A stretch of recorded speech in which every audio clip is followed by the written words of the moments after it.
Hey guys, welcome to Strong Leg Training. Today we are going to be working on push-ups. So I've had a lot of people ask, how do I get better at push-ups? Push-ups are one of those things that you can do anywhere, anytime with no equipment, and especially with what's going on right now. It's one of those things that might be a good idea to spend some time getting better at. So today I'm going to go over a couple of ways you can work on improving your push-ups if you don't have them yet, when you don't have any equipment. Now, obviously, if you have dumbbells and things like that, you can work on strengthening the chest through that way. But what if we don't have any equipment?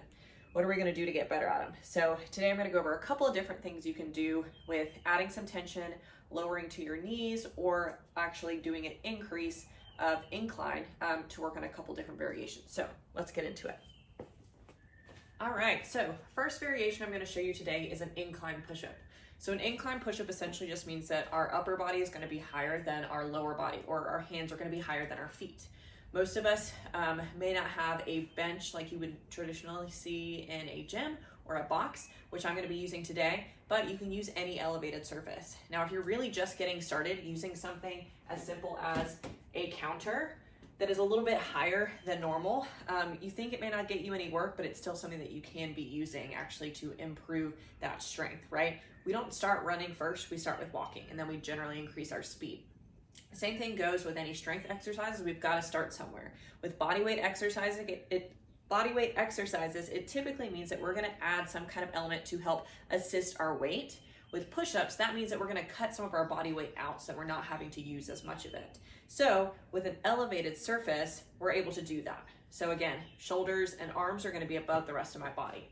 So if I put my hands here and I keep my body in that nice tight plank position that I should be in, right, and lower myself down, it's a lot easier to do than I would be if I was on the floor.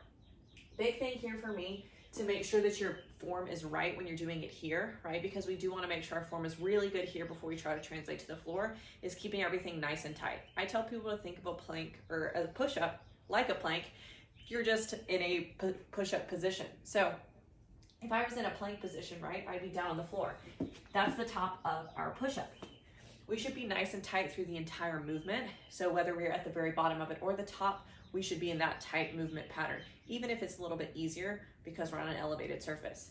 So again, as I'm here, everything in my body is tight, right? My glutes are tight, my core is tight, and I'm getting everything nice and tight before I go down, breathing in, and I can breathe out, get tighter on my way up. Notice I'm not doing any kind of snaking here, okay? If we're getting to that point, that means that it's still maybe a little bit too difficult for us. We should be able to go through that range of motion with our body moving all as one unit. So again, that's your elevated push-up. Again, that's just one way to do it. If you're at your home, you don't necessarily have a box, right? Maybe you have a chair. Maybe you have a couch. You have some kind of surface that's a little bit higher. Make sure, big piece of that is to make sure that that surface is actually stable. It sounds kind of silly, but some of us will try to start doing this on a chair, and then that chair is going to slide out from us. So just make sure that it's a super stable surface before you go into it. So that's your first one. Now let's go to the next. All right, second way to do this is going to be on your knees. A lot of people do them on their knees and feel like they can never progress to that next step of being able to do it on their toes. So I'm going to show you doing it on your knees with proper form, but then also what you can add into doing it on your knees to give it a little bit heavier push, but not quite being on your toes. So kind of an in-between step for you. So we're going to do it on our knees, right? Just as if I was on my toes, I still need to be in a tight plank position. So my butt's not way back here.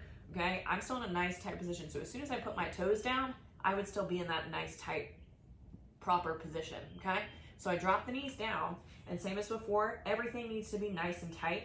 My wrists need to be stacked up underneath my shoulders. So that's a really big piece too. I see a lot of people with their hands really far out here, and that's just not stable, right? If we think about columns on a house, they need to be straight up and down, okay? So that's our foundation there. So as we come down, again, elbows are gonna come back, everything's nice and tight, and then I breathe out and come up, okay? Down and up. Now, maybe those feel fine, but when I get to my toes, I still can't do it. We need something that's in between, right? A lot of us are at that point. So to put something in between, what we're gonna do is add some time under tension or a tempo to your push-up. A lot of my clients know I'm a really big fan of adding a tempo to something, and basically what I mean by that is I'm going to put a time frame on each portion of your movement pattern. So whether it's at the top, whether it's at the bottom, whether it's the time to get down or it's the time to get back up, you can manipulate those in any way you want to add more time under tension. More time under tension is going to translate to that strength. So my favorite way to do it is to slow down the eccentric, which is the lowering portion of your lift.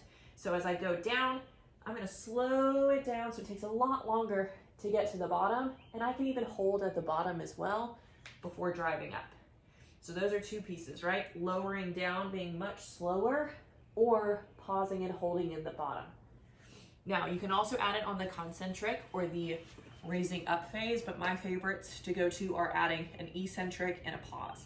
So 2 to 3 seconds on your way down, hold that pause for at least 1 full second, maybe 2 full seconds, and then come back up.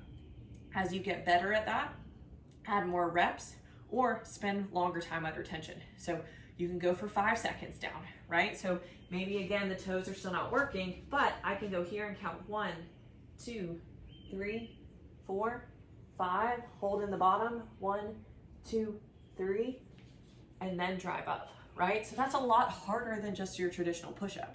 So that's an easy way for you to add some additional work in without having to have any extra equipment, without having to try to go to your toes and doing half reps that don't look good and feeling like you're never gonna get your push-up.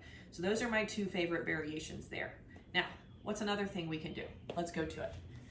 All right, so maybe your issue is that you can get down there, but we're not able to get back up. So maybe then we just need to focus on the portion of coming up in the push-up, not the portion of going down, because we've got the strength to go down, but it's maybe just using a little bit too much, and then we don't have the strength to get back up. So take that portion out that you can already do, and let's work only on the portion that you need work on, right? So we can just start at the bottom, okay? Once we're here, if it's coming from our knees or our toes, all we're gonna do is focus on just that portion, and then drop ourselves back down. Just that portion, drop ourselves back down, right? So I'm not adding extra work in the lowering and control phase, right? That maybe is tiring me out. I'm actually just focusing on only the push here, right? Only the push here. When I do that, that means that I'm focusing on the weak part of my lift, right? Sometimes we can get down there, we can't get back up. Sometimes we can't get down there in the first place, right? So that would be when we add in that tension on the eccentric portion. So depending on which part you really need work on, you can add that in as well. So maybe you're coming to this video and you're saying, Shelby, I've never done a push-up in my life. I've never been able to do it even on my toes, on my knees. No way possible have I ever been able to do it. Well, all I want you to start with is something a lot simpler. Like I said, use the counter in your kitchen, in your dining table, whatever it needs to be, something that's much, much higher, okay?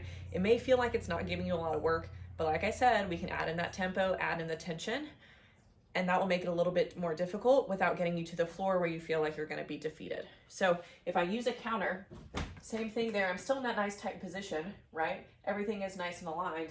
And then I'm gonna lower down and then press back up. Lower down, press back up. Shelby, that's too easy. I don't feel like I'm getting anything out of that.